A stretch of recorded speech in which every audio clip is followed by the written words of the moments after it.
Welcome everybody to the World of Ability Podcast Network. My name is Emily Gomer and I'm a podcast engineer here. And so to bring you another episode of the World of Ability. We do here every Saturday at 1 o'clock Central. And I'd love to have everybody come on as our guest. So if you are interested, please let me know. We can get that taken care of.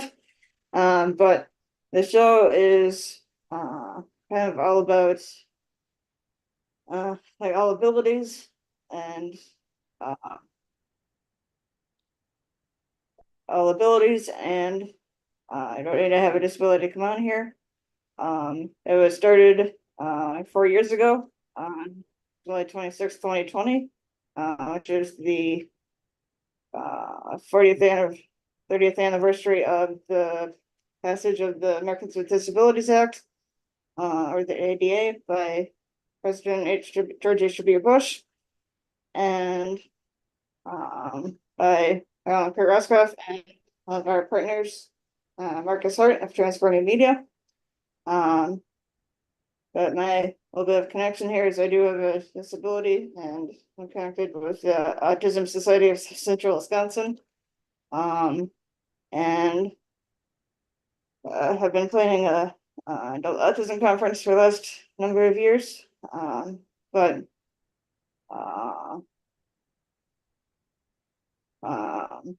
we do at least one or two good guests here today, but before we go to them, I want to bring in Kurt Roscoff, who is as I said, kind of a co-founder of the show, as well as a disability ally.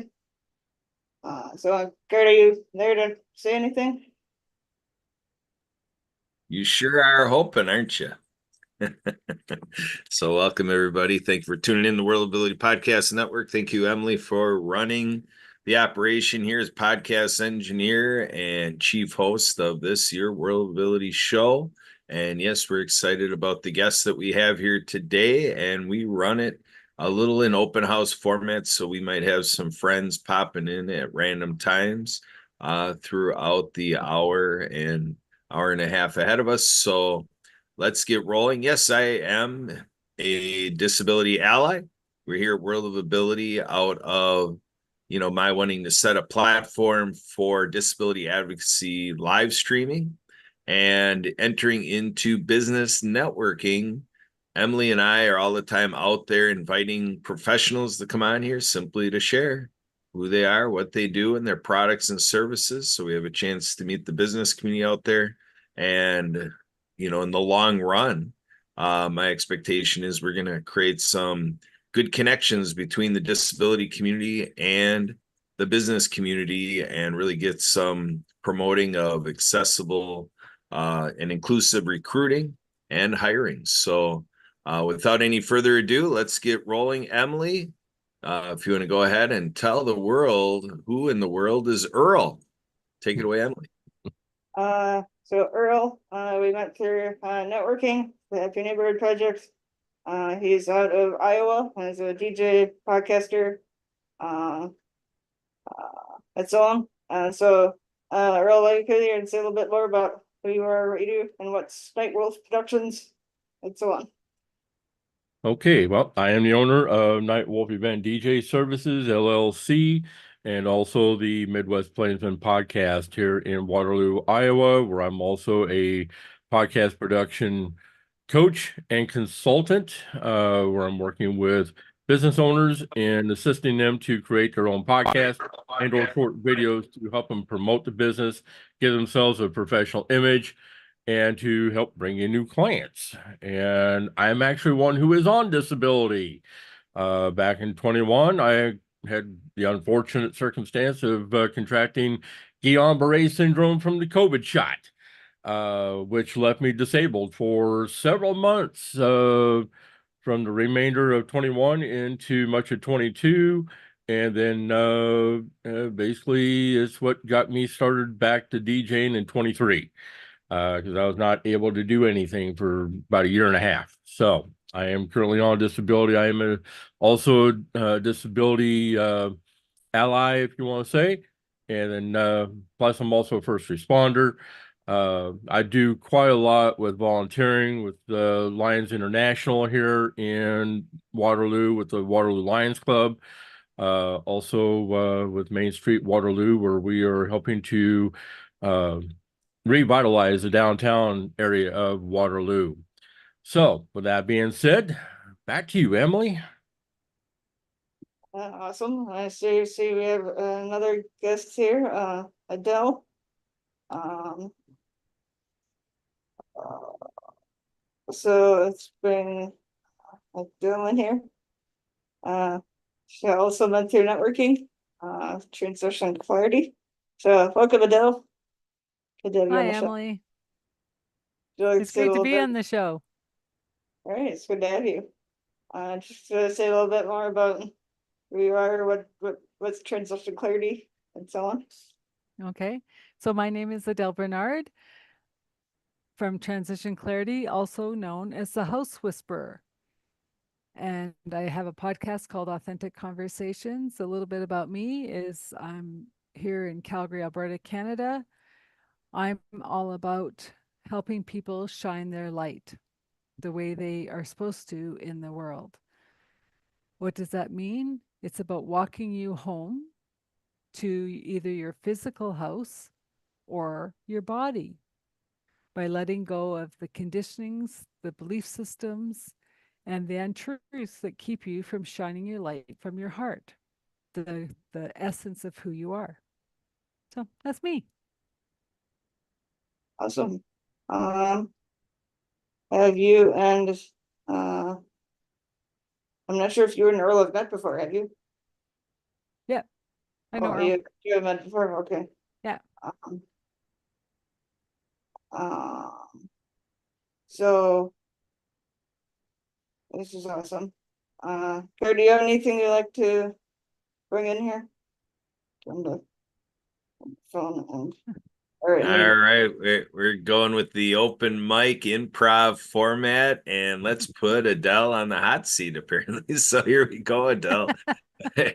All right, so let's just back up the train a little bit. We jumped right in, Sure. Adele, and told people, kind of what you provide. I always like to back up the timeline and say, okay, we're here seeing you offer tranquility, mood, emotion, and you're doing that today. And I find like I shared a little bit of my background to kind of set the stage for, and Emily shared a little bit too about why we're here even doing the World Ability podcast show.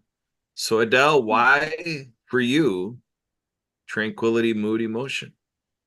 Well, it's interesting you're asking because I did a lot of work with autistic children and cerebral palsy children through a writing program. And the interesting thing that I got introduced to that program through a parent of a child with autism that I worked with many, many years ago. And it was not until his sisters grew up old enough that they worked in the volunteering capacity with this program that they said, you should come. And what was fascinating for me was working with horses. If you aren't tranquil with them, they kind of get you tranquil, right? They're the big beautiful animal who says, "Be come in peace with me, and we'll have a great time. Be crazy, and we won't have a good time." And I used to see these autistic kids and cerebral palsy kids come in just all crazy, crazy, crazy, and the parents are chasing them in the barn, and then all of a sudden they'd get by the horses, and they just calm, right? They're brushing the horses, they're staying with the horses, they're breathing with the horses. And whatever their day was presenting, the emotions went, their mood calmed down, and we had a great writing. And so I think those three words fit in so many ways, and especially in this podcast of if you're working with people with disabilities or whatever. We're all disabled in some way. Right? We're all a little bit crazy. But I'm just saying, if you match the energy, if they're crazy on the wall all over the place and you match that, it's not going to work.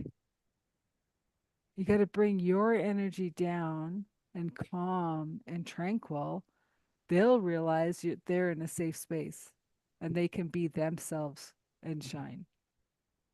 So, does that answer your question? Yeah, it does. Emily, what do you have for Adele? I mean, that's awesome. I mean, it's always being uh, like calm, like helps with like thinking better and Mhm. stuff like that. So yeah, I can see how that would help in different situations.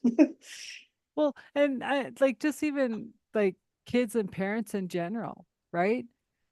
If the parent stays calm while the kids like go crazy in the grocery store, they'll figure it out that they're not getting attention.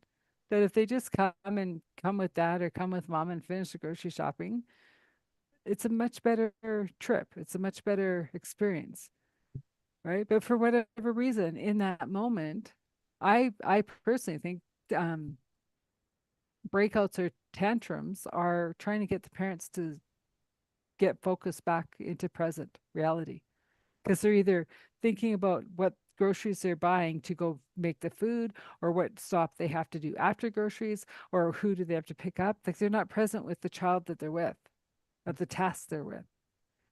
And more importantly, we have to be present within everything we're doing. Right. Did we lose Kurt?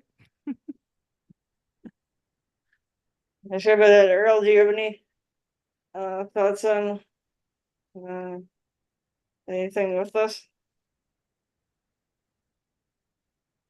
No. Oh, okay.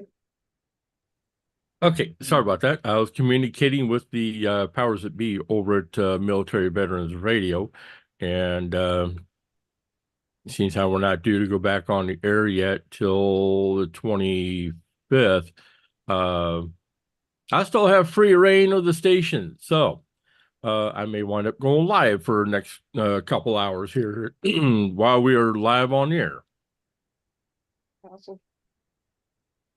But especially with the World of Ability podcast, this is an important informational podcast that goes out every week to help educate others as to what we are doing here at the World of Ability and also bring about awareness to disabilities, not just here in the States, but also worldwide as well. There are a lot of other organizations that do pop in that are working with not just disabilities, but also other areas of importance for human human existence. That's the way I want to put it. Uh, so yeah, what we're doing here is a great importance to everybody. I just want to add to that because Emily, you know, like if you or your friend are really designed to say do a podcast engineering job, you guys are the best people for it, right? Because you can have somebody else that's designed to be more of the free flowing artist, right? And you try to get them to have schedules and to do podcasts and they're going to go, I don't think so, and nothing's going to run on time.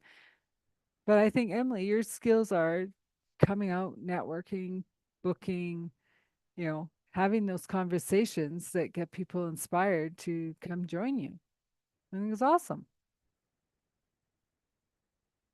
Yeah. Yeah, or the whole inspiration maybe having their own podcast or inspiration for anything connected with it. Yeah. Yeah. So let me flip it back at you. How did you decide to work with Kurt and Sue to do this? I we kind of had met through like a mutual contact. And I was already kind of doing a little bit of the like virtual assistant, administrative assistant, and so on kind of stuff. So I was sort of a little bit of interested in some of it. But then I enjoyed like in listening to some podcasts and stuff. So it was something that I could like give it a try or something. Yeah. And I just kind of kept going with it. But yeah, Well, and that's the thing in the game, right? You don't know what you can do until you try or get the opportunity to show up and you're Yeah. shining. So good on you. I,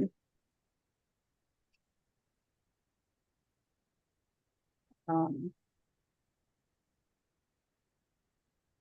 Gary, do you have anything you want to say to what Earl said or anything? Because I know he was sort of trying the network and stuff too. Well, I mean, I think the interesting intersection here is we're talking about, the direction of equine therapy and the therapeutic effect horses can have. First of all, I can share a fun experience I had last week. I was able to be with Sugar Bear. So who's Sugar Bear? Sugar Bear is a horse. So yeah, my family was having a family reunion, and so my daughter and niece and friend with my aunt and whatever, we were out on our horses, and so yeah, I got to ride Sugar Bears. So yeah, horseback riding is a very enjoyable experience, and I guess I let Sugar Bear be a little naughty because we were going along a riverway, and there was a fencing and there was some vines growing on this fencing, and Sugar Bear just kind of looked over and these vines were just hanging there, and she started nibbling on all of the vines. All of a sudden the guides are saying, don't let her eat, don't let her eat. Oh, okay. And you gotta take the reins and let's go this way, Sugar Bear. So Well, and did they explain why? no, I just figured it was a dietary thing that Well, eating it's that stuff might have been. It's because if you let them eat while they're working, then they'll always want to eat 24/7. When they're on a trail ride, right? So I used to ride my horse on trail rides all the time. When you let them just eat without, this is it's just like with anything, right? It's like the set time for meal time is noon. But if you let them graze up until noon, they're not going to eat their dinner. And so it's like in working time, that's when they're supposed to be burning off the calories, keeping the muscles strong. But if they graze, then it throws off their whole system. Just like people. If we graze through the day, we're not really hungry because we've grazed all day, and then we try to go to bed. Well, I don't know why I can't go to bed. Well, we like our body's been in production the whole day instead of I worked, I ate, now rest time. So yeah. So I've been next time you around go horses riding, as no well. grazing. Mhm. Pardon? Yep, I've been around horses as well. I've gone on trail rides, and yeah, I'll tell you what, just doing trail riding can be therapy in itself. Mhm. Anytime that I've done that, yeah, everything just goes away. Um, and I do it. Yeah, I have to agree with you. Because the one horse I wound up doing trail riding on was a Arabian mare. And she and I had a very long discussion that afternoon. Because this was like mid to late October. It was chilly. And we came up on a small pond. Well, she decided she wanted to go swimming. And I'm like, we are not going swimming, not today. So, but yeah, I mean, there's just something about going trail riding and being around horses by itself is therapy in itself. They're beautiful animals, that's for sure. What else did you learn, Kurt? Well, I was kind of just sharing because that's recent news, for my adventures. And, I changed the name display on my video right here because my last name, my surname Roskoff in Bavaria, Germany, and with my family, my ancestors, it means horsehead. So I have to make sure I continue to represent that end of the horse. So you guys The knowledge end. right. Right. So what this leads to is through networking. We met through the Happy Neighborhood Project. A gentleman by the name of JR, who's operating out of Texas and Florida, and he's got the Veterans Ranch. And so Earl's talking about the military radio that he's operating off of. So apropos for that programming, we want to make sure that we highlight and feature the benefit to our veterans, to be able to have these experiences on horses, the equine therapy, and a lot to be said for neutralizing a bit PTSD. And then a whole array, there's a whole conversation, a whole afternoon show to be had just with that topic. And then we're also working with Project Die Hard, which spreads hope to veterans in response to veteran suicide. And so in our vision of what we're doing with the grounds that we already have a base facility out of McCann, Illinois, and a lot of acreage there for getaway retreat area for veterans and their families. And so in the vision, we'll have horses on that property for veterans who come through our services to have equine therapy there. So definitely a big topic. And we saw a little bit of a teaser there, a little bit of a spoiler alert there with Mary Ann's video. She was showing a little bit of some book work and stuff like that. There was a little bit of a silhouette of a horse, on Mary Ann's work. So we'll have to probe in with Mary Ann and see what, and she always says, go out and play. So I always like that. Mary Ann coming on here and say, all right, everybody go out. Mary Ann Waikiki, go out and play. Well, here with the way where this conversation is going, we'll say horsing around. Go out and horse around. Well, So- and even the dogs are amazing for vets. Oh yeah. Yeah. Yep. Because horses are an expensive hobby. Yeah, well, that's where bringing it into nonprofit work is the economical way to do it. To have a nonprofit take care of the expenses of having a horse and then have it a service in your mission to say, veterans can come to the nonprofit's activities and then not have that cost. Obviously, there's a cost to get to said facility and property with the horses, but Well, yeah. But I'm saying like to feed and nurture and water a dog. yeah, compared to versus a horse. Yeah, Yeah, so you're right like- to have an everyday benefit of a dog, Yeah. then to have Yeah. an interval where you're getting out to the the veterans ranch or whatever. For a couple hours. Like they could have the dog 24/7 where the riding program is like a couple hours a week, right? Because there's so many veterans that would benefit from the program. So Emily, you like animals and everything. You're big on dogs. Kind of where are you in this conversation? What's the therapeutic effect for you with dogs and other animals? And you're actually helping with a big production here at the network called World of Pets. It's a whopping show. WOPING, whopping. What do you got? What can you share on all that, Emily? Yeah, I do have the Roll the Pets on Tuesday evenings with Debbie Hayes. But yeah, I used to have all different pets when I was younger. A dog, a rabbit. Those are the two main ones. But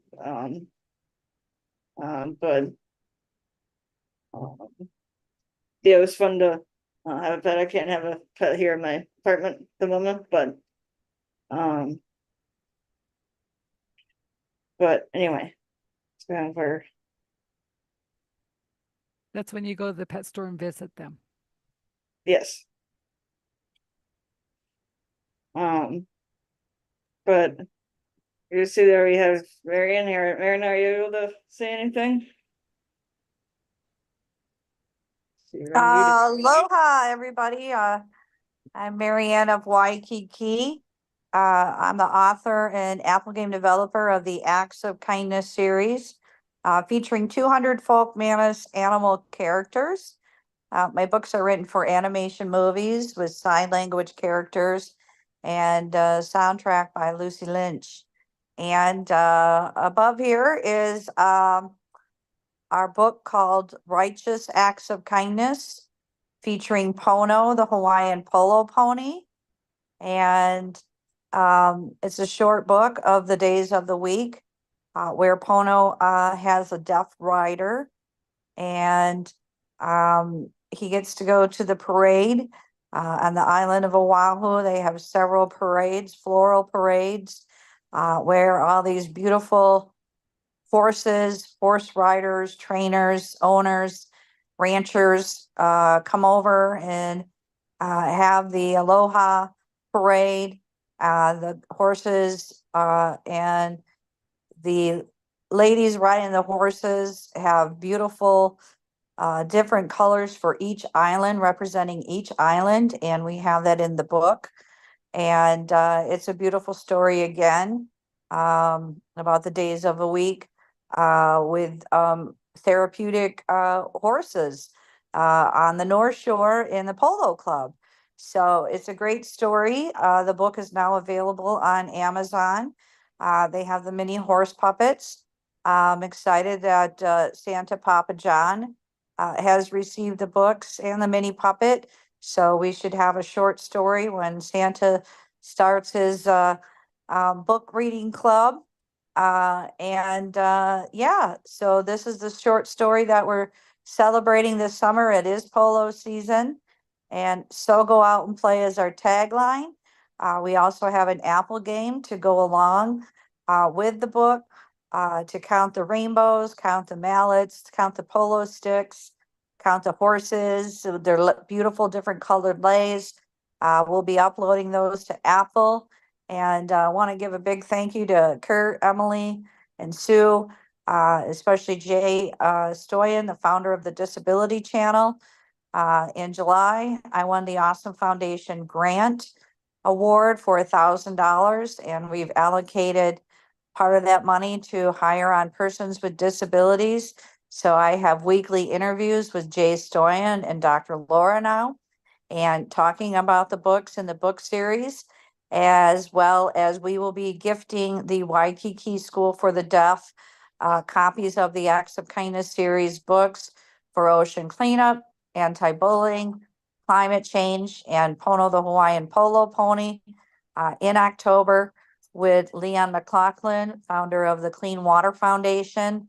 We'll be purchasing a water unit for the Waikiki School for the Deaf.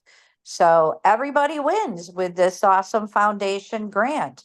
And thank you so much for letting me be here. We'll move forward when Leon joins us, and Papa Santa John, did I say that right? Mhm. Joins us, and he can talk about the book. He can show the book and the mini horse. So anyway, great to be here, and follow up with everybody on this Saturday. Aloha, I'm Marianne of Waikiki. Oh, and I did grow up with horses. My grandparents had a farm in Michigan with a lot of acreage. So I grew up with 3 horses, and my horse's name was Mary. So we had an Appalachian, and anyway, I got to grow up with them, on the weekends. And my dad would pick up my girlfriend and I when we were in high school, and take us out to the nature trails and ride other horses. So it's a great experience. And yeah, they're very therapeutic. So go out and play. So we want to share the good news with everybody. The Acts of Kindness series.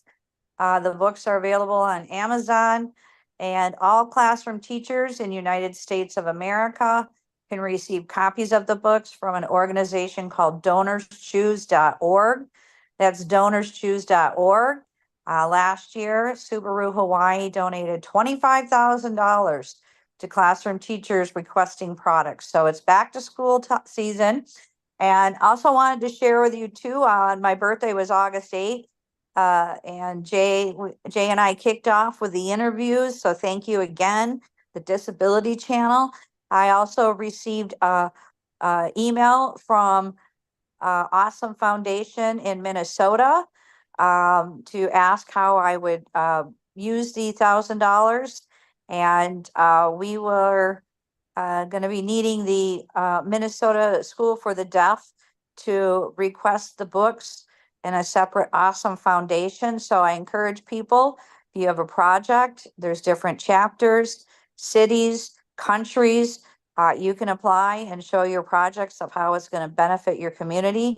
And what I started doing now, Kurt, and Sue and Emily and Jay, is I got a little journal book, and I'm creating it to contact each state, starting with the letter A, where that deaf and blind school is, to let them know about me becoming an Awesome Foundation grant winner, how we're dedicating these series of books and coloring books, and finding out, how many students are there. And there's an average of about 150 students at each of these state schools so far.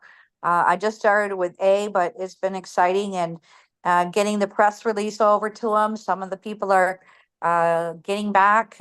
So I was advised to talk to the librarian at the Minnesota School for the Deaf, who will be returning this week and sending press releases.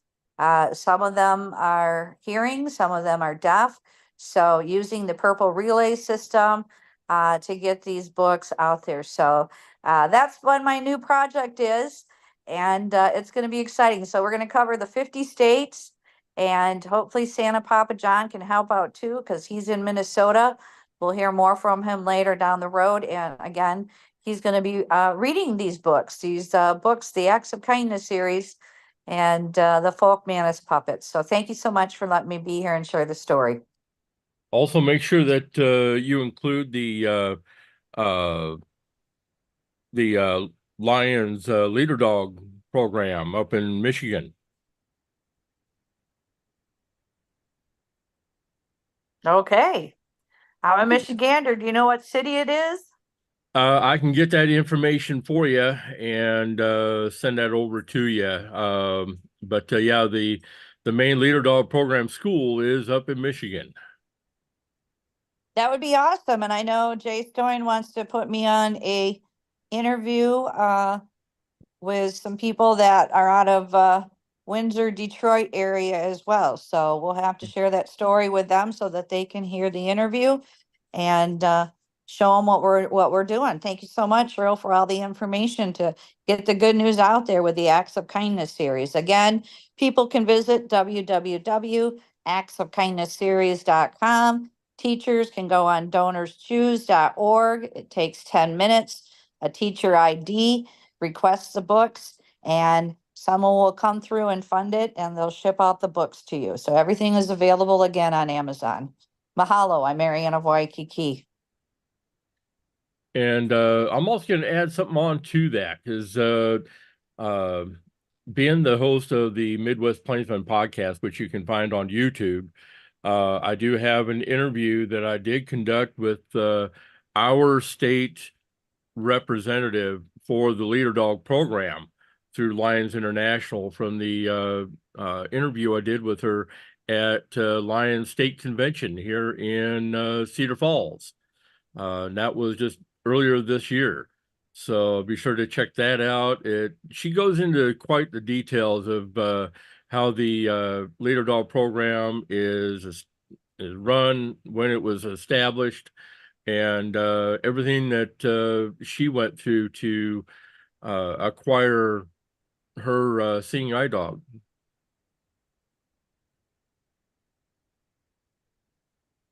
Very cool. We have any hosts coming back? So I know earlier you just said, that, about your Midwest Plainsman podcast, say a little bit about what's that about and how often do you do it and how it's been going, that's all? Yeah, in fact, I'm getting ready to post up the video for that interview that I conducted. I'll put that in chat. Oops. And then that way people can have access to it and take a look at it.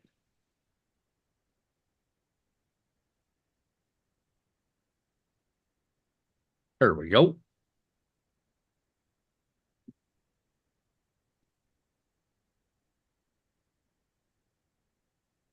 So, Earl, what's your podcast about, and is it like a weekly show and so on? Yeah, I've been trying to do as many interviews as I possibly can because not only do I do those kinds of interviews, but I'm also working with independent musicians, singer-songwriters, bands, basically issues within volunteer rescue and fire departments nationwide, a little bit of everything. So I'm touching on Lions International. I can also be covering this as well for the World of Ability podcast, and also what we're doing for as being disability allies. Awesome. Uh, besides the one that you just posted in the chat, have you had any other like interesting guests or favorite guests or anything like that? Well, let's You've see. done? Yeah, there is the wife of a musician up in New York who had recently passed on. And so basically, she's trying to carry on his work, his traditions, his labor of love that he was putting forth into music and to speak to others. And so his wife was trying to carry on his work. So I decided to have her on the show and do an interview with her. And at one point she became emotional because the way that I was conducting the interview, she said that was the most comfortable she's ever felt with discussing what her husband, the work that her husband had been doing, meant to her. And so she thanked me profusely for that.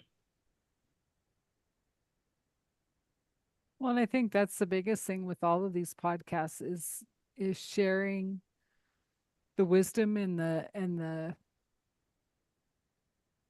the gifts that people have, because we don't know who's listening. We don't know who we're touching. Like even this show, like we're just having a conversation and someone later on down the road is going to hear something and just go, wow, I'm so glad I listened to that. Or, you know, it's going to help a vet, or it's going to help somebody, you know, with disabilities get a job. And that word just kind of bugs me because before we had all these names, I would like, my parents were called in for everything because I just wasn't the normal kid. So they thought I had every disability under the sun. But no, I was just different. I learn different. I do things different. And I think the biggest thing about shows like this is showing awareness of we're all different, and good thing we're all different, because everyone brings their unique gift to every situation. And that's something to Right. be celebrated with, not to say we're different.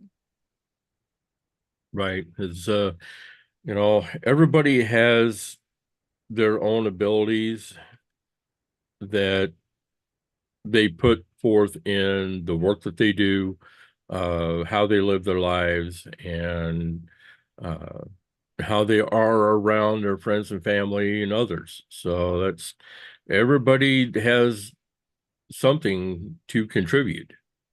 Yep. Yep.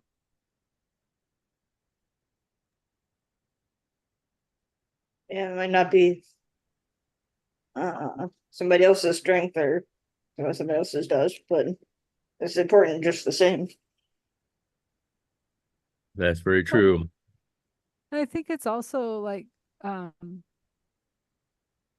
it's being present in the moment that it gives, like Eckhart Tolle is really good for this, about being present in the moment so you can hear what you're supposed to hear in the pause.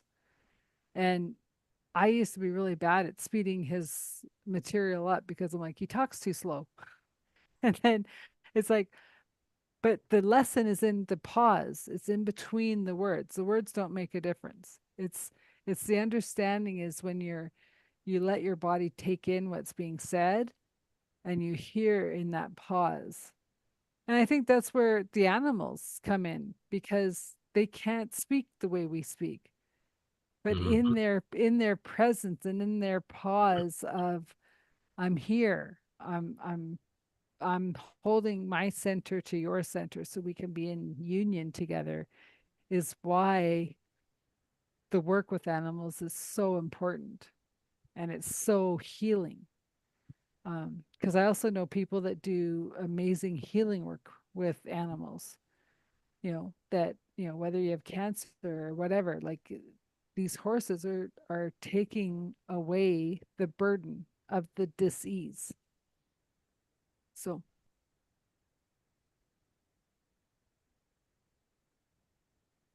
Yep. I'm also a supporter of horse rescue organizations nationwide.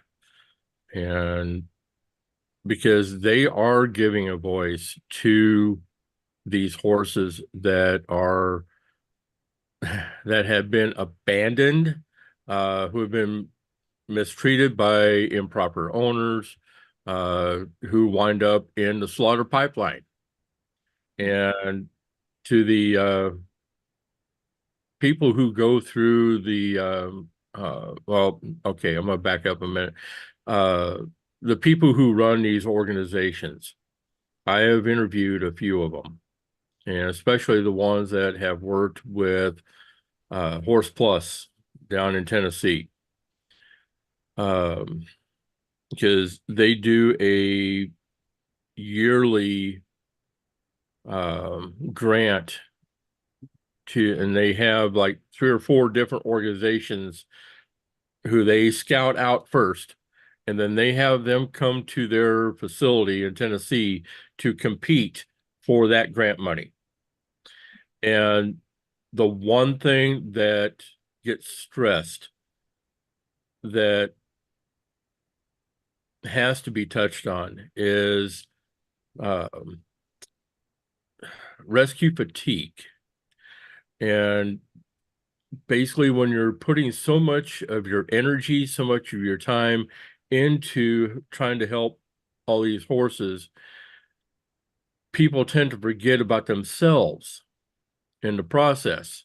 And then that's when rescue fatigue comes into play, where basically your body has just come to, your body and mind has come to a point where it's like, can't do no more. You wind up having emotional breakdowns, you wind up shutting down physically. And that's something that gets talked about all the time with these new organizations that are being established, that's something that has to be recognized. And because like I said, it's something that I'm also a part of, and I'm also part of uh, a nonprofit organization out of North Carolina, uh, and that is Stolen Horse International, where they work with the owners of horses, donkeys, other equine that wind up either getting stolen, come up missing, uh, or owners who uh, have their horses at facilities that they're boarding, and then turn around, these owners of these facilities will wind up selling their horse to others and tell them, oh, well, it got loose, and lie to them about it. And so it does happen. And that's something that I'm also a part of here in Iowa as the case manager. Well, and that rescue fatigue is real, because I know people here that do workshops, weekend getaways for first responders, Mm-hmm. that it's a secret location. They can tell who they want to tell that they're coming, and they do their own private therapy within themselves Mm-hmm. for all the stuff that they go through in a day, that the average Joe won't understand, can't comprehend. Yet this company holds that sacred space of healing for them, and they do it through drumming and ritual. And yeah, it's just powerful. And there's so many, they know there's an organization in Australia doing the same thing. It's the Campfire Talk, where Mm-hmm. it started just with men, primarily to get them talking, because they're bottling up all their emotions and their day-to-day stress, and they had nowhere to get it out. So they talk it into the fire and let the fire take it away.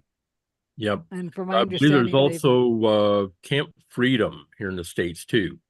yeah. That's designed for military veterans and also first responders. Yeah. So there's some powerful work being done to help everybody move through these chaotic times, because not all of us can just water ski like Sue and Kurt.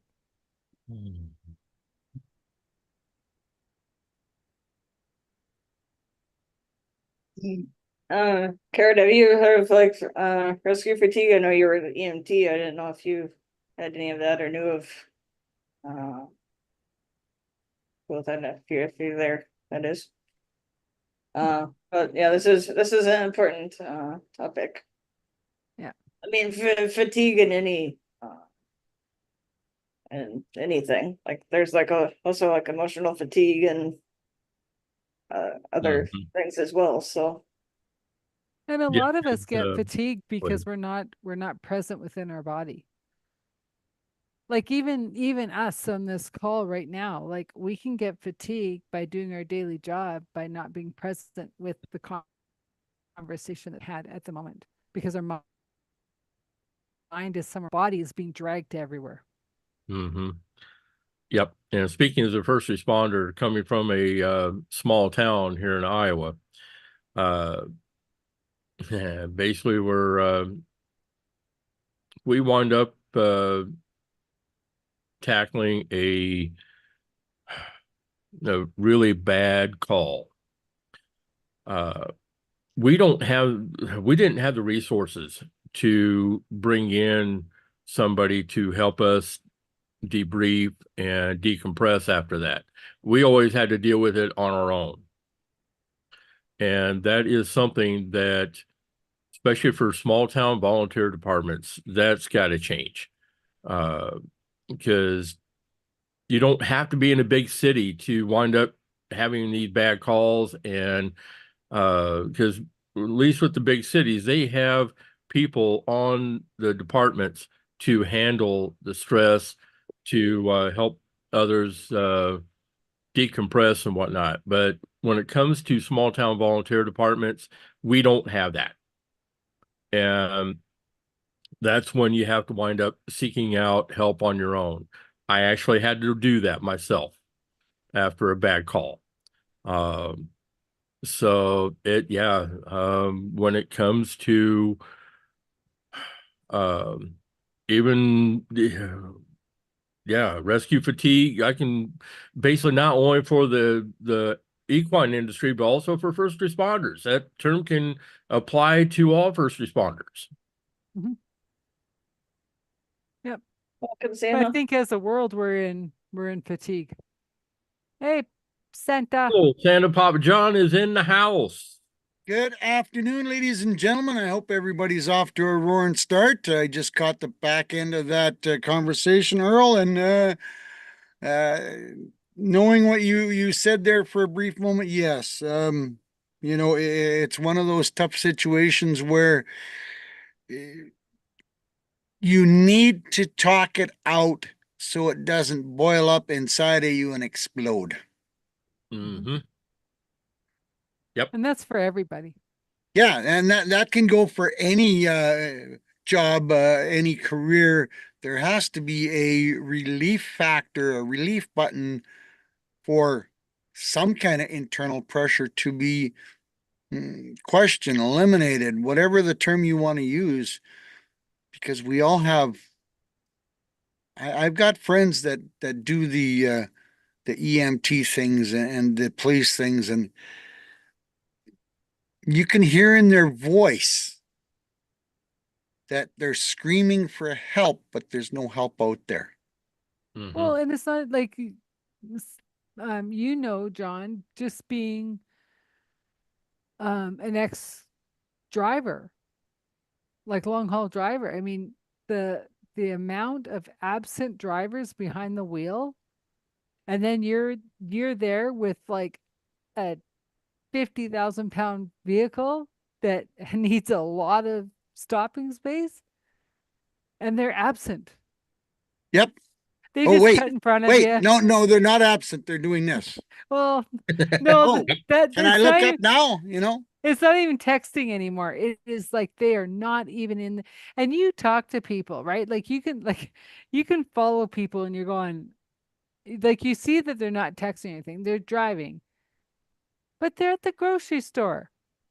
They're gonna get home and not even realize that they drove home. Oh yeah.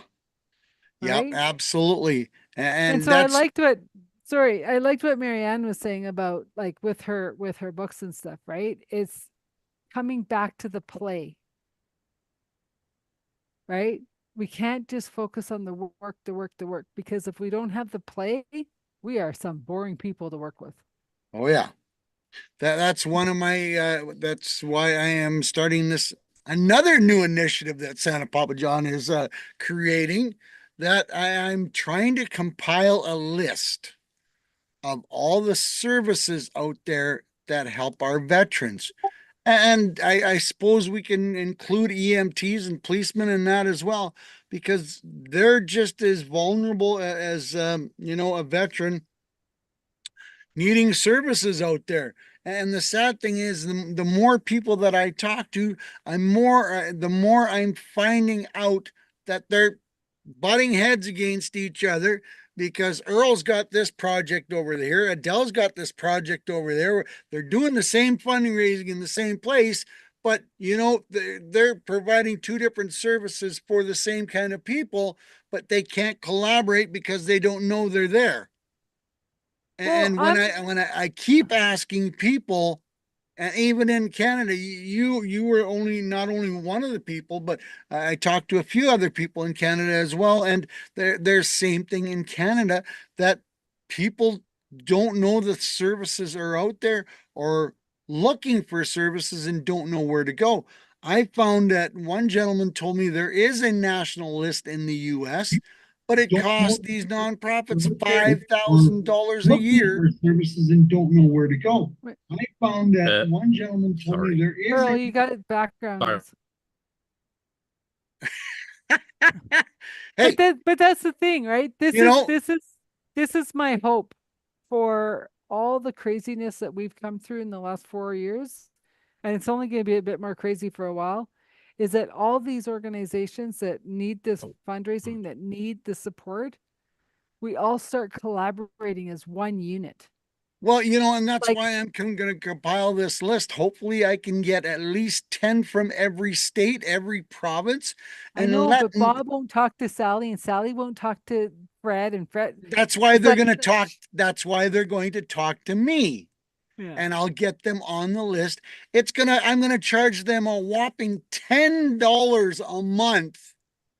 But they're gonna get one of my free stories that they can donate and raffle off that's worth $100 to generate the money back to cover the cost of that $10 a month. Yeah. So yes, I need $10 a month because I'm going to involve, a bigger website and more people to help me with this list. Wow, it ain't $5,000 a month or $5,000 a year. So I'm hoping that everybody sees my posts, will share it and there is a sign up form right on the post. I'm going to start promoting it. We need to have some kind of list, some kind of where to look to find services for these people that need them. And Earl's right. It's not just the veterans, EMTs, doctor, or, policemen, firemen. Even teachers, nurses, like they're all Burnt out. caught up in, Exactly. they're You all know, caught they up in get- the bureaucratic crap. Yes. Yep. Like the fact that brand new educated teachers that are just coming out of university are lasting 3 to 5 years max. because they can't handle the political bureaucracy that And won't the let 40 them to do their 45 job. kids. Yeah. 40 to 45 kids in a classroom. Wow. My biggest classroom from grade kindergarten to grade 12 was 23, and that was too much for moi. 29 for me. Yeah. I can't remember much of high school. Sorry to say, but No, I but would, it's like I would so you assume imagine I would assume 20 to 25 kids in a classroom in my age. I think I'm a little Not bit older than you anymore. are, Earl. So, Nope, that's No. triple. but That's- not anymore.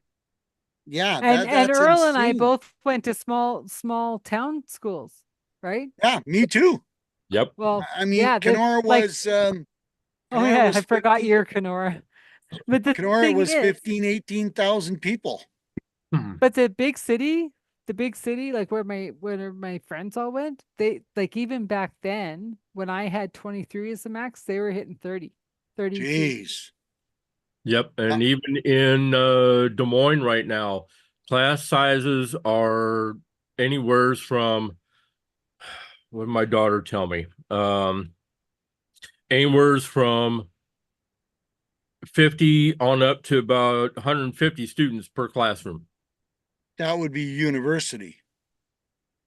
Nope, that's Des Moines Public. No way. Yeah. Well, a Teacher can't- classroom can't even hold 150, but 3 classes, like, yeah. Yeah. I mean, There's the one school she was attending, they actually had these open air classrooms. It's not like the typical 4-wall classroom. These were open air, and they had 50 to 60 students in those open air classes. Wow. How does a teacher even can chain control? There's Well, no way so- the single teacher can. No. so this There's is no way. what teachers have said to me. The A students, they go through. Like they might even remember they're in their class, but they don't know who they are. They might Yep. remember Johnny was in the class, but they don't know who they are. The middle ones get a little bit of help. They get to know them a little bit, but it's the struggling students that they know their name, they know where they're struggling, they know exactly where they are. And Yep. they all apologize because they can't do anything different. Yet I had my friend's mom, who is a teacher. She's a phenomenal teacher, and she said, I only could have 30 students. They had to write an essay in the summer. She'd read them over the summer to see if they got in her class. Really? Mhm. That's Did crazy. she only take the And- brainiacs? and No, you know but she that- took the story that made the most sense. You know, I don't know about you guys, but I do a lot of networking all around the world and in this country and in Canada. I am seeing a lot of more tutoring businesses, people that are doing tutoring.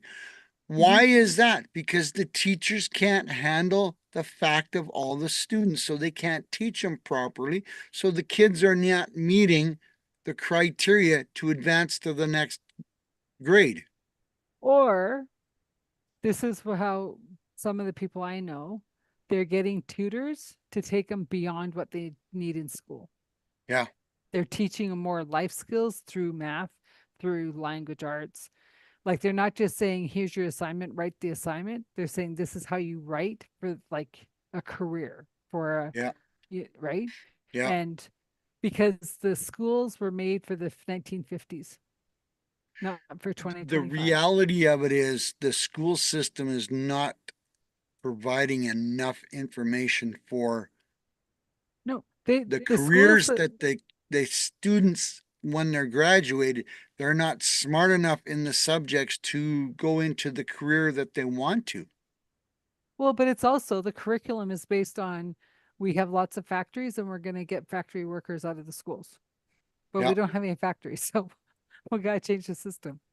Like I remember, I don't know if it was 60 Minutes or whatever, they had, they were interviewing a student who did every curricular activity, everything they possibly could in school. And she came from a small town. And there's no way she would ever get into an Ivy League school, whether she could pay for it or not, because to an Ivy League school, the highest marks she could get was still only a C for Ivy League, because that's the school. Couldn't Yep. teach her anymore. Yep. Yep, So exactly. then she had Now- to go back and do school again to upgrade all her grade 12 to be able to go to Ivies. And that's just Yep. retarded. I want to kind of go back and touch on something with the first responders here because Santa, I think it was a year ago when I was on Alignable doing a session on Alignable, I'd actually come across another gentleman that is doing the same thing that you're doing. He's up on the East Coast, and he was on the fire department for a good many years, but he got to the point where he's right now he's in retirement, but he's doing the same thing you are, but they've kept him on the department when they wind up dealing with, especially with house fires and when there's kids involved. They have him come out and help with the kids Mhm. Yep. because of his role as Santa. Yep. Well, and that reminds me, like I had a pastor who, like you, looked like Santa year round. But he was also a professor at one of our colleges. And his background was in the army, it was in the gangs, right? But you Yeah. wouldn't know that because he had these steel blue eyes, and one of his students was saying, well, I don't believe you're the money man of the gangs. And he goes, why don't you believe it? And he goes, well, because you're so kind and your eyes are you're inviting and like you're compassionate. And he didn't say a word. And he just started staring down at this kid, saying nothing. And the kid starts squirming in his chair. He's like, what? And he's looking around going, what's happening? And then, he smiles and he goes, I don't have to speak to get my word across. Yep. And the student's just like, oh my God, Santa can be mean. But it's really funny, right? Because he says, as the money guy of the gang, Yeah. I don't Yep. have to speak. Yeah. I just have to give one person a look. Your legs are busted. Yep. He Oh, knows yeah. exactly what I'm saying. Yeah. Oh yeah. I've ran into a few of those guys and it's incredible. They can flip a switch and they can be the kindest person that you Yeah. want to want them to believe you are, or Yeah. they are. And then all of a sudden, you see them in the next picture and they flip the switch and you go, yeah, I'm not dealing with this guy. No, I'm Well, gonna, but the thing is, it's like kind of how he ended up being the Santa and teaching is because he himself was going down that path of, I'm either going to jail for the rest of my life, or I'm making a decision to this day before I walk into this courtroom to clean up. yep, yep, And luckily, he had a judge that said, go clean up. And he went to seminary school. yep, yep. Right. And sometimes you do get the judges that will give you the opportunity because they can see through the picture that you're presenting, and they will give you an opportunity. Earl's got a little buddy. Yep. His Here's support your little animal. buddy, Earl. Yep, this is Zoe. Odie. Hi, Odie. Welcome to the show. Yeah. So Santa, did you get a gift from Folk Manus Puppets this week? No, I did not. Not Okay, yet. it's on its way. Okay, how's Marianne doing? Good. Good. We got the coloring books uploaded to Amazon now. We're in revision, so we're moving forward. And yeah, do you have the book in front of you by chance to show do. our guest? Because she talks about therapeutic horse riding. So if we could show our audience the short book that you'll be reading in the future. Is it this one? Yes, it is. Pono the Hawaiian Polo Pony. Yep. And yes, there are coloring pages. Oh, speaking of reading Santa, did you try the trick I showed you or told you? So they can Yes. see the book? Yeah. No, I haven't tried it yet, but Oh, it does make sense. yeah. Yeah. Well, that's the So thing, Sa- right? Like when we're on these calls and it's like one camera works and then we're trying to share and it's like, well, how do you share if you can't use that screen? Right. So Right? I'll have to Get a figure different out. camera, get a tripod. Yep. Exactly. So that will be the thing is I'll have to figure out a way how to mount my camera so that's looking down over my shoulder so that they can see the book. Oh, I have a tripod. That holds your phone? Yeah, it has a light. Like it has a light. I've seen those. Yeah, I'll Yeah, have yeah.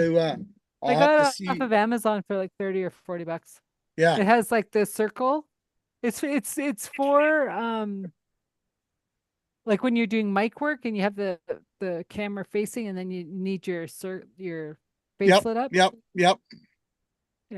It's a tripod that goes up and down and bends around, and There you go. Yeah, I'll have to look. it was a and, cheap investment that's worked out really well. Yeah, absolutely. And there it is. You know, Earl, we all understand how toys and the proper toys can help make your life so much easier, especially when it comes to DJing or doing stuff on film or having the right cameras or like Adele showing a tripod to hold your film or your phone so you can use it. Mhm. The technology is out there. You just got to look for it and find a great way to utilize some of these toys. Oh yeah, I know. Yeah, I'm one that does kind of tend to go overboard with my lighting for my DJ setup. Oh yeah, yeah. You're one of I those tend to guys go a that little has overboard.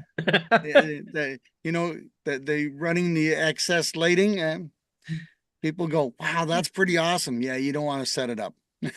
Yeah, that's what my friend did. He was a DJ until he hurt his back, and he says, I can't carry all this stuff anymore. That's why you hire a roadie. Yeah, that's exactly what I just did. Yeah, but too. then you don't. Then the gig doesn't pay enough to have somebody sit around just to carry stuff. Well, then you need to charge more.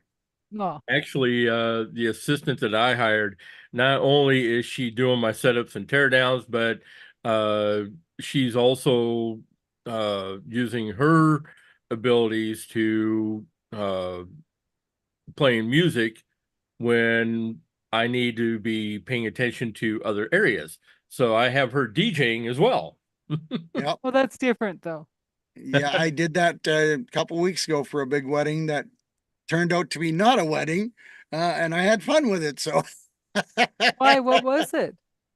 well, it was a wedding I had booked over a year ago.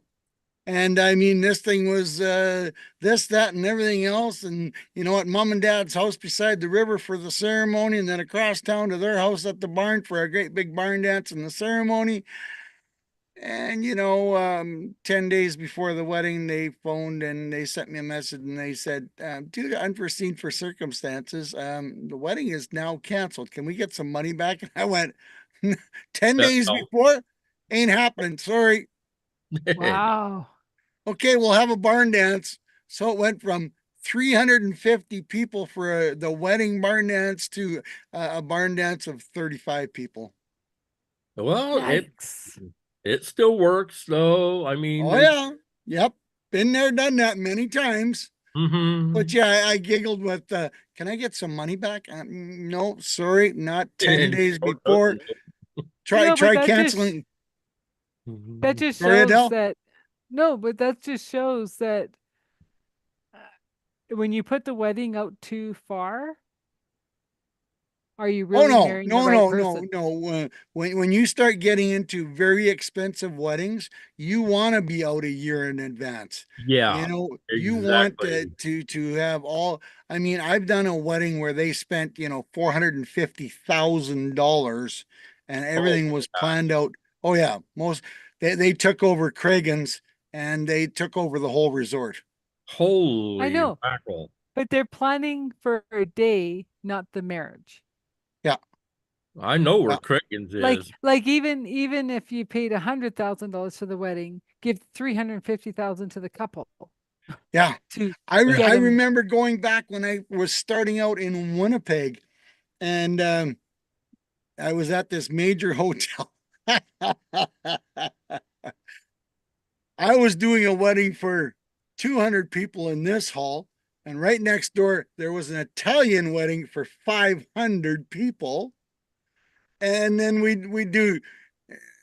You remember the conga line, Earl, going back to the 80s and the conga line? Well, Yeah, we did at the my conga cousin's line. Italian wedding. We did the conga line between the two weddings, and then I brought them back to my side, and they didn't want to leave. So my wedding went from 200 to 600 because the other Oh. guy was kind of shitty DJ. And I went, and I knew him. I'm going, oh no, I don't want to do this to you. But going back now, this is the middle of the 80s, early 80s. They gave away a crystal ice bucket as a gift for you to show up to the wedding.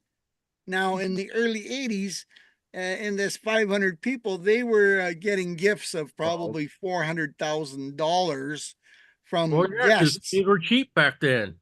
Yeah, yeah, exactly. So it was like, holy moly. Yeah, it was the stories I But could tell you back then in those days. It was like, Well, I know, but holy moly. is even that my that resort up near Brainerd? Yes. That's what I thought. Craigan's is one of the big ones. Yep. I had to go up there one winter to do the Power Sports Association award banquet. I did that was the very first wedding, winter wedding that they held at the Legacy. And in the banquet hall is where the ceremony was, and in the restaurant is where the reception was. So I had wireless lapel microphones. I had two setups, and yeah, it was a very long day, but it was very, very fun. Well, and plus back then, Oh the no, rate. that one was about 20 years ago, Okay, well, to say 18 even years ago. then, back then, rates were cheap, and yeah, these gifts that they were giving out. I mean, they didn't have to pay all that much for them. But nowadays, with weddings, yeah, you have to book a year out, Yep. especially for the venues and most vendors, because they'll be booked out a year in advance. A lot Only of the Saturdays. banquet halls around here are 18 months. And in the cities, they're 18 months. And that includes Fridays, Saturdays, and Sundays, Adele, down in Minneapolis. Well, I know, but And I would be- it's just getting too ridiculous. Well, yeah, in a way, I could Like see I it had for my that. like I had my sister's wedding planned, invitations out, wine picked up and delivered 3 days. Oh, it can happen. It can Yeah, happen. and it's like, oh well, we can't do it. It's just like hogwash. But when you're talking, some of these wedding dresses are $10,000. I know, And but that's just retarded. That's America's retard. hello, I'm just saying, Like, this Like, for wedding instance, like, no, hang wedding on. that I'm telling you about that I did 18 years ago, she was the only daughter, the only child of a mom and dad owned a construction company in Minneapolis, and they had 90 carpenters working for them. So, Yeah. what our baby girl wants, our baby girl gets, sort of thing. And yeah, they spent some oogles and oogles of when I said $450,000. Yeah, I'm not kidding. That would be I know, but fair. so let's bring Emily back into this conversation of the podcasts that we're on, because Yeah. the three of Oh us yeah, we could could go- we could get we could sidetracked. go on a tangent forever. But it's coming back to, what is the task at hand? Who is the best person for that job, right? And yes, you can say money doesn't matter, but it goes back to the schooling. If we're pushing these kids through the schooling, regardless of the disabilities, not disabilities, or whatever, we're bringing out uneducated robots that can't work. That don't give a shit either. Whoops. Right. Beep I beep. know. Emily got to hit that beep beep button. And I And can tell you now that basically we do have people with disabilities in the workforce. Absolutely. And we also have these employers who refuse to acknowledge these disabilities. And that's part of the problem right there. But when it comes to, we've got also these young students that are just starting out who also may have disabilities that are either looking at going to college, or something that I've been talking about for a long time is trade schools. Because in today's the way things are going today, trade schools are a hell of a lot better than college. Because at least with trade school, you are working towards a goal of achieving employment in that line of work. And most of the time, Earl, College, yeah, with colleges, you're taking all these damn classes that there's no guarantee that you'll ever get a job. Ever. and The training the that you get with Earl, the simple education. reality of the trade schools too is they are almost to the point where they will guarantee you employment before you graduate. Yep. Now, Oh, Ivy they're League guar- schools, They're like, I was talking to Lana in Australia, right? Too. I mean, I don't know about the US, but they are short 3 to 4 trades for every job. at least, Oh, yeah. truck drivers, So if truck they, drivers, if they they've could, getting if they're getting one person out of trade school for, say, plumbing, they need 5. right. Yep. Because there was always the stigma that, oh, you don't want to go to trade school. You can't make any money, and you can't do this and you can't do that. Now it's time to starting to flip, that these people, You can't just say men anymore in trade school because there's a lot of women in there as well. Hmm. They're coming out of trade school and they're getting into jobs that are doing $140,000-$160,000 a year. So Yep. Whereas the other idiots that are spending that $200,000 and $300,000 on a, piece of paper that they graduate from an Ivy League school or this school and that school, then they can't find a job. But oh wait, they can find a job, but we're going to pay you $50,000 a year. Now, Adele, you don't understand how the schooling system in the States work. In Canada, the school teachers are paid very, very well. I'll give you an example. I've got to a friends of ours. point. What's To a that? point. So this is where the difference is. Tradies, school teachers, whatever, they make money faster for shorter school, but they cap out. Where a doctor takes longer, has bigger debt, but has bigger earning potential, right? Yes. It doesn't matter the job. If everybody makes $10 and the plumber makes $10 but spends $4 of it, saves $6, and the doctor makes $10 and spends $9, saves $1, the plumber will always outbeat the doctor. Yeah. But Oh, the yeah. thing is we Yep. have way too many doctors getting into doctor school that are going, done. Yep.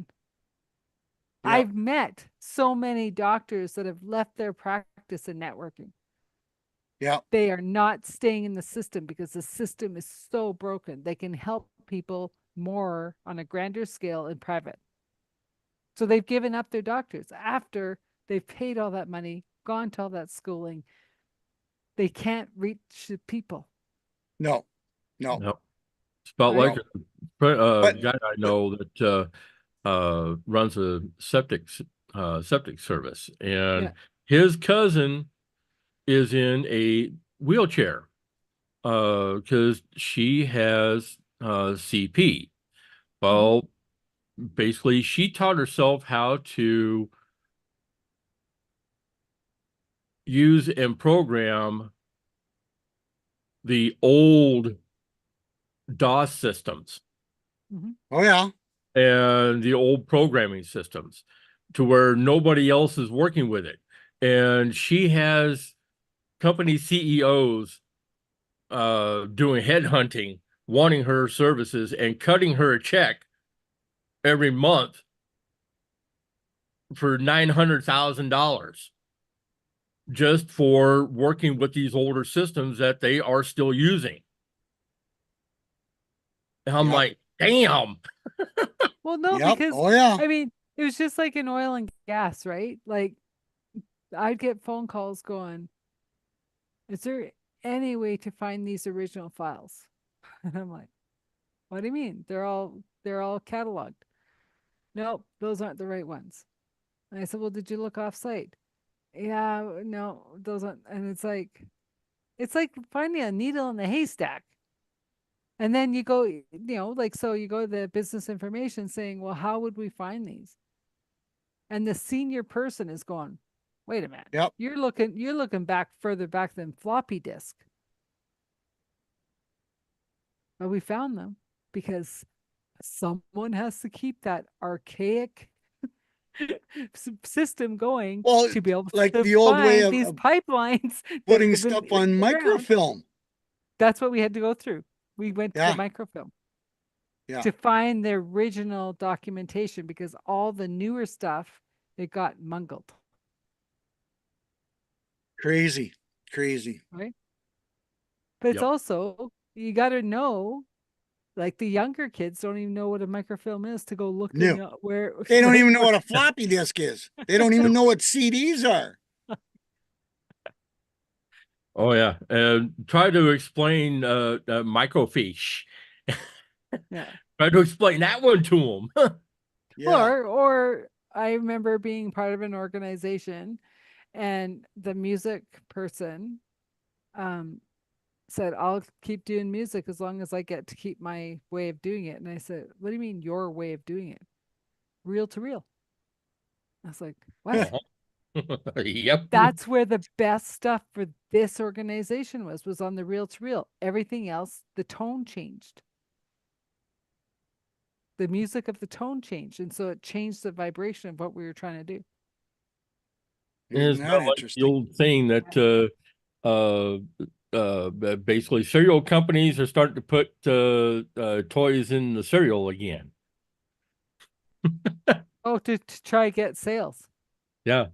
of their garbage.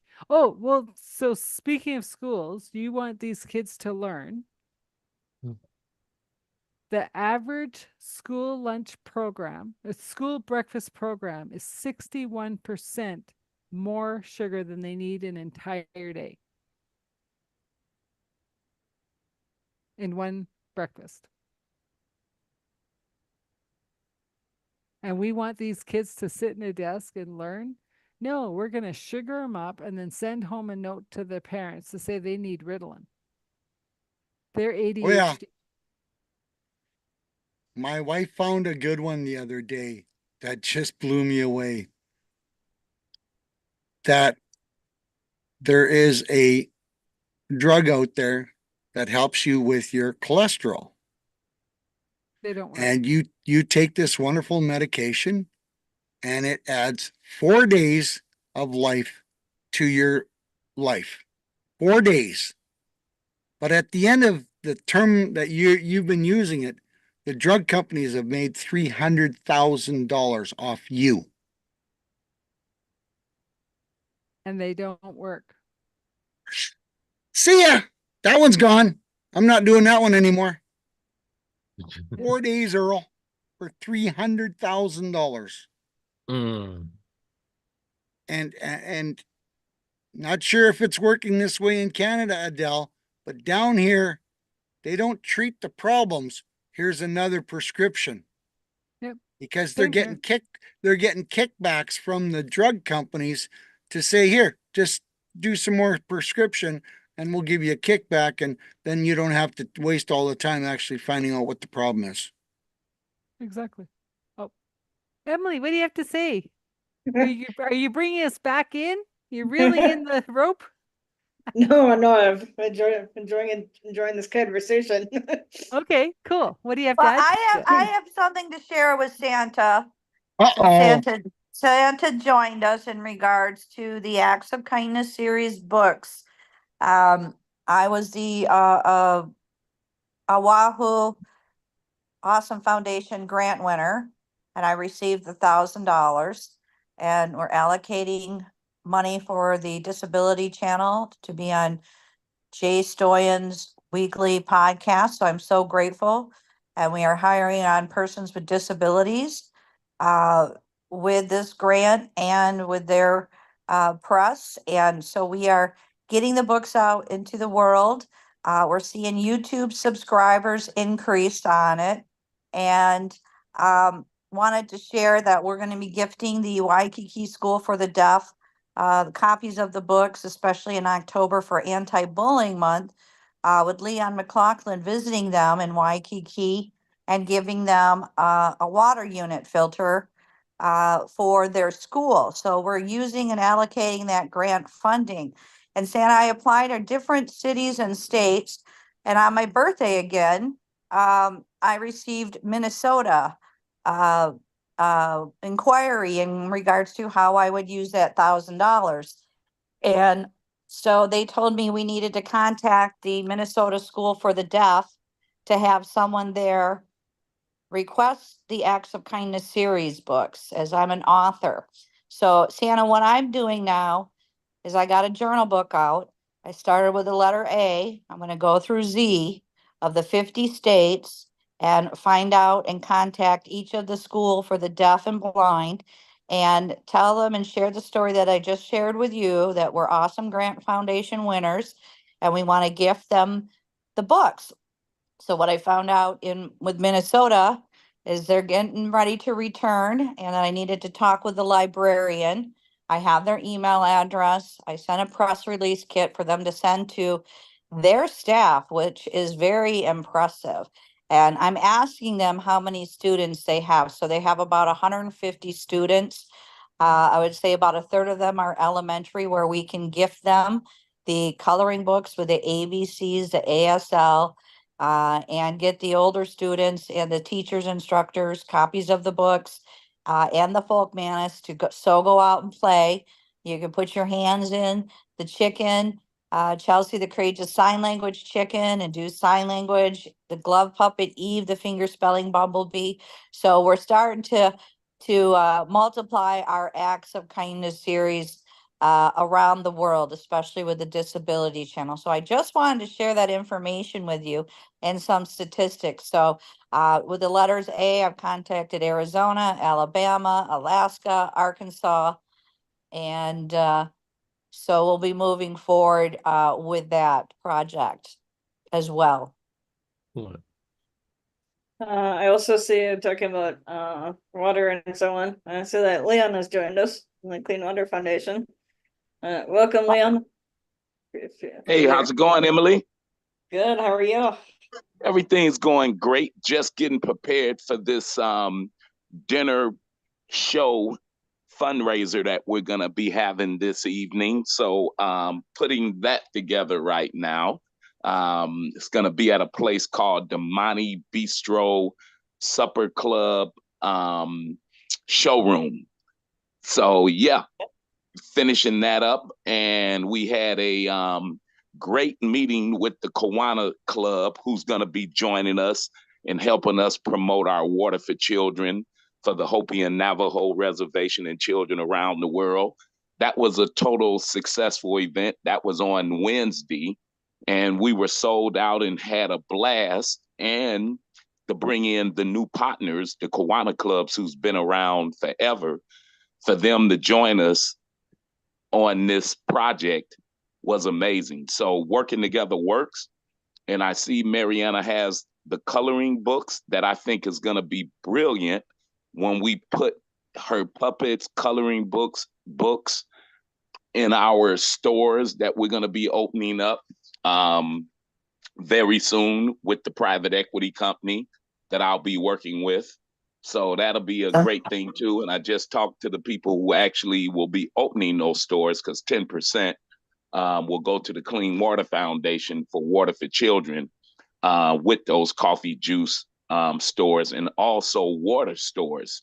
So the private equity companies is really loving everything we're doing. And they connected us up with one of their other companies that they're funding that will end up being water stores also. And they're going to be opening up like 25,000 of these water stores called Island Earth Water Stores. And we'll be teaming up with those guys also. So it's been a great week.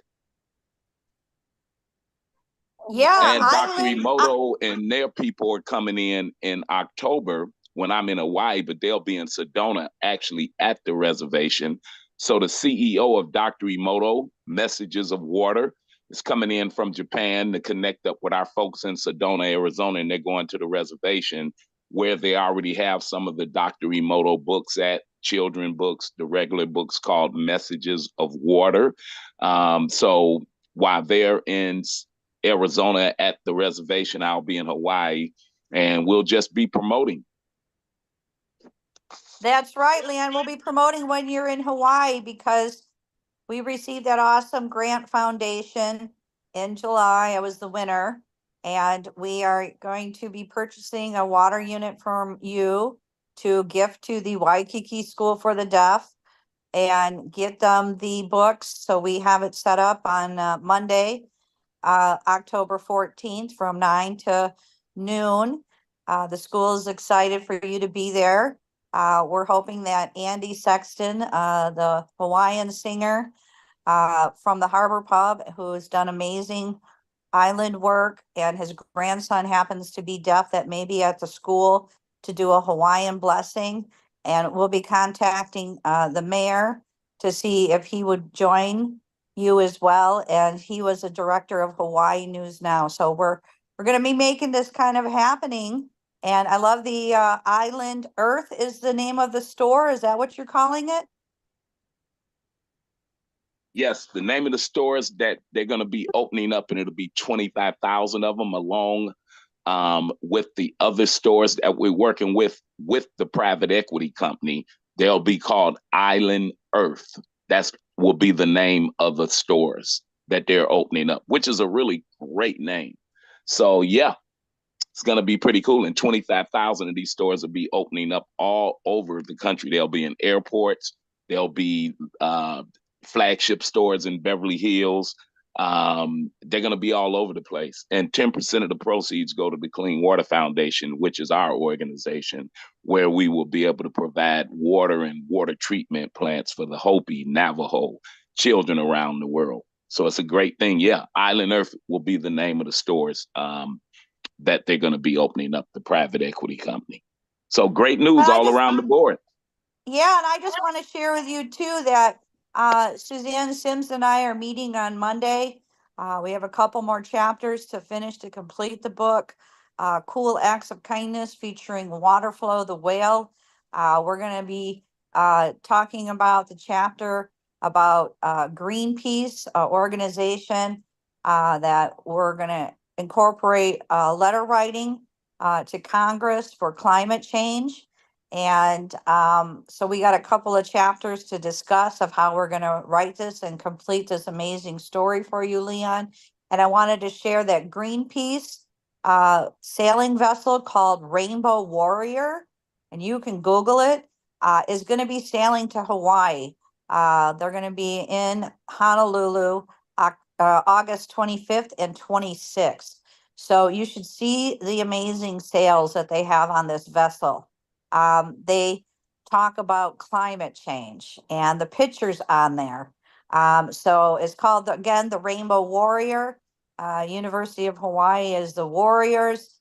There's always rainbows there. So if you guys get a chance to come down, they want to meet us as a team. I've shared that with some other friends to go meet them as well. So again, the Rainbow Warrior will be in Hawaii for climate change and Greenpeace. So thank you so much. And we'll be talking to Suzanne Leon Monday and moving forward. So again, all classroom teachers in United States of America can receive copies of the Acts of Kindness series books from an organization called DonorsChoose.org. That's DonorsChoose.org. I had a special education teacher in Hawaii request 50 books for ocean cleanup, and she was funded in 2 weeks, and Amazon shipped out the books and the puppets. And I went out and did a slideshow presentation of teaching the ASL fingerspelling alphabet. So I'm excited now with Awesome Foundation grant. We hired persons with disabilities through Jay Stoyan, founder of the Disability Channel, who now is interviewing me weekly, as well as Dr. Laura. And we're getting the word out to 22 million subscribers through Toronto and Canada. They're going to have me on some interviews in Detroit and Ontario. And we're getting that message out. And we are seeing an increase in YouTube subscribers of the fingerspelling characters, such as Dr. Fingers, the fingerspelling hermit crab, Eve, the fingerspelling bumblebee, Chelsea, the courageous sign language chicken, and Greta Gobble on the golf course. So this is all great activities since it's back to school. And again, teachers with a teacher ID, it just takes 10 minutes to request the books for ocean cleanup, anti-bullying, and we'll have the climate change book available. So thank you so much for your time. Mahalo. I'm Marianne of Waikiki. Something else that I'm going to bring up as far as ASL goes, that's one area where we need people to undergo ASL training to properly be. I mean, this can go for teachers, this can go for first responders, ministers, pretty much anybody and everybody. That is one language that should be taught because there's just not enough people out there who are taking the time to learn ASL and to be able to properly communicate with people with disabilities, people who are deaf. That's always an important factor. That granted, even even myself, I've said that many times that that's something that I need to be doing as well as a first responder. So I am going to be encouraging everyone from every single department, whether it be PD, whether it be fire, EMS, sheriff's department, you name it. Everybody needs to take a course in ASL. Yeah, thank you, Earl. And again, it's also too finger spelling, okay, learning the alphabet. You know, patients who may have a stroke, or children too, you know, it's pointing. If you can do the alphabet, you can at least sign the letter T for toilet, bathroom. I'm thirsty, I'm hungry, change my diapers, and that can go from children to seniors who may be in a nursing home, nurses. So again, it's free, it's on YouTube. You can meet the characters, and it's the Acts of Kindness series, and you can learn the ABC ASL alphabet at your own leisure, and check it out. So thank you for sharing that. But yes, just by knowing the 26 letters of the alphabet, and it's great fun. And I was in the beauty salon, and the children were loving learning it, sitting there watching the videos. So it's great activities for fun and for families. So go out and play is our tagline. And then we have Apple app games that will be introduced with the Disability Channel to test your skills also too. But they also go with the online courses of the Acts of Kindness series books. So again, thank you for your time today. I'm Marianne of Waikiki. Aloha. Mahalo. Mahalo.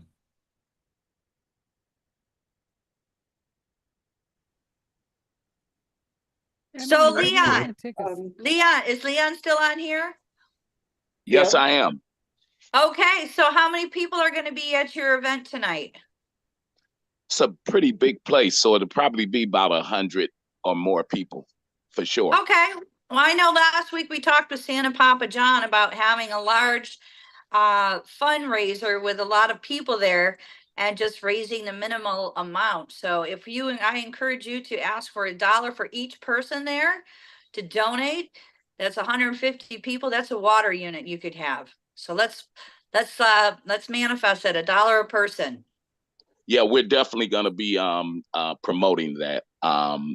And the band who will be performing will be doing a special water song and talking about what we're doing. So yeah, it should be a great event. When we had our last event at the garden party, we were able to provide water for over 4,000 children and their families from the garden party. So we had some really big donors that was donating at that event. So yeah, should be really, really great. And like you said, $150, you can provide a water unit, and that water unit go for like 30 years. You only change the filter to after 10,000 gallons of water has been used, and it's mobile. And that'll be the one that will be bringing to the school in Hawaii, that same unit. So yeah, you're exactly right. To have the manufacturers, the filter companies behind us to make it even that affordable, because normally that unit would cost $600, but the manufacturers is giving us a special discount of $150. That filter normally costs $250 because it's a filter that takes out viruses and contaminants like a UV light. It's a special filter, and we get that filter for like $50 because of the manufacturers, and we, advertise for them, and they want to be a part of what we're doing. So that's the key, that we got an affordable water unit that can take contaminants and viruses out of the water to save these children's lives so they can have clean, fresh drinking water. And we've talked about that. I mean, even in Seattle, where we're supposed to have the best water in the world, we have a filter here. And when we took that filter out after 10,000 gallons, you should see how dirty that filter is because of the pipes all throughout America, like Flint, Michigan. So a lot of people thinking they're drinking clean water, and they're not, because you got old pipes that's been around for 100 years. lead, like Flint, Michigan. So it's a serious deal. And the plastic, we're keeping them off the plastic because, as you know, when you talk about that garbage patch, you need a filtered system because plastic bottled water just not working. And look what it's doing to the environment. And we're bringing that education too, how we're keeping people off the plastic, almost like being taken off of drugs. Yeah, it was pretty amazing when you talked about, and I just, don't get me wrong, you wasn't thinking, but when we go to buy, a case of plastic bottles, water, and you put it in your trunk and it's 100 degrees outside, just imagine what it's doing to your body. Yeah, plus that plastic is melting into that water. That's even making it more poisonous. I know I was just in Vegas doing a show with one of the Amazon Prime videographers, and it was 120 degrees in Las Vegas. So imagine if any water sitting out there like that, like you said, in your trunk, and you didn't bring it in immediately, that it's no good anymore. Just being out there for a half an hour, unbelievable with those kind of temperatures. Yeah. Yeah, so we are getting to last little bit of our show here. But I'd like to thank all of you guys for coming, but also to maybe go around and see if anybody has any last thoughts, comments, questions, and so on. So Marianne, you want to start us off? Any last comments you'd like to say today?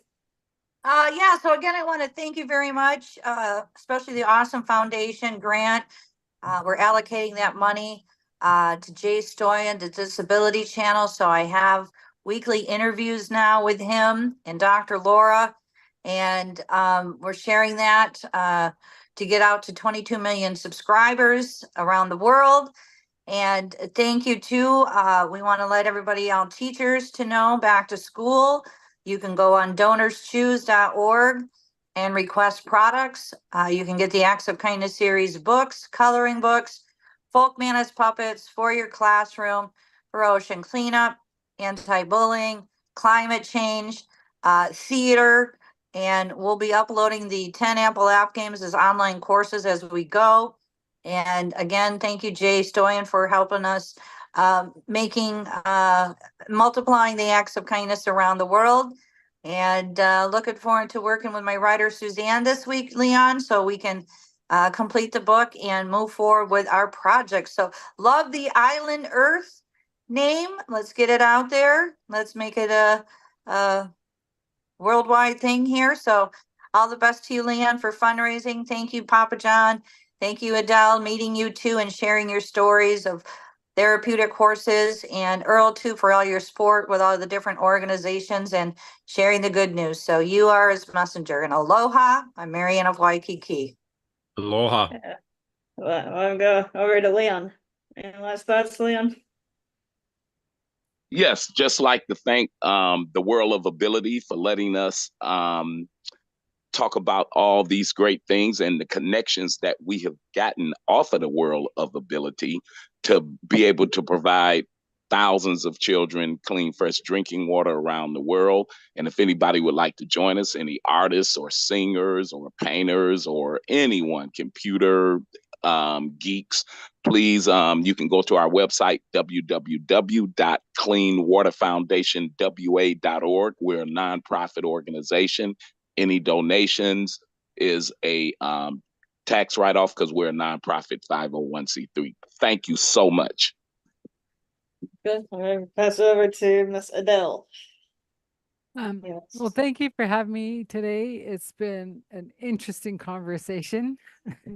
We took off on a few rabbit holes, but ultimately I think we're all here for the same thing, is to share our gifts to the best of our ability and to connect with people that are doing work that we can stand behind. And it all comes down to be kind to one another. Like, we're all here just trying to do this Earth School. And whether it's a disability or not, whether you're a foundation or not, we just got to share the love, be kind, and show compassion. So thanks. Santa. Hey, folks, another wonderful conversation went around the room today, and I'm trying to help veterans by putting a list together, but I'm also doing stories, folks. If you don't know, I do stories for the kids on YouTube and TikTok twice a week, and I'm selling those stories to parents. Can you imagine Santa reading a story to your family with their children's names in the story? Yes, that's just another thing that Santa is doing to create some positive, happy, joyful memories. But don't forget, Santa's here to create some happy, joyful memories. I do happy birthday videos. I do Santa check-in videos, and I'd love to have a conversation with anybody out there that's listening that needs a little pep talk or needs a way to create a wonderful memory. So santapapajohn.com, and let's have a conversation. I believe that leaves Mr. Earl. Yeah, that's great, Oh, Earl. hey, Santa, when it comes to holiday music, be sure to check out Mannheim. Yeah. Just thought I'd toss that out there. Anyway, with everything that I do with being a podcaster, DJ, volunteer first responder, working with the Iowa Lions, yeah, it all comes together in the messages that I try to convey to everybody, to be all inclusive, to treat people with respect, with kindness, and to make people feel that they can be a part of anything and do anything. So that is my message for today. I want to thank everybody, again for coming. And again, we are here every Saturday at 1:00 p.m. Central, and we'd love to have everybody join us. So if you're interested, to let me know. And also working with some great partners such as Earl and Marcus Hart of Transforming Media, Jay and the Disability Channel, and Lawrence Wingate and Wingate Studios. And I love everybody to get connected with those partners, and their organizations, and all the good work that great work that they're doing. And so until next time, everybody have a safe and productive week, and to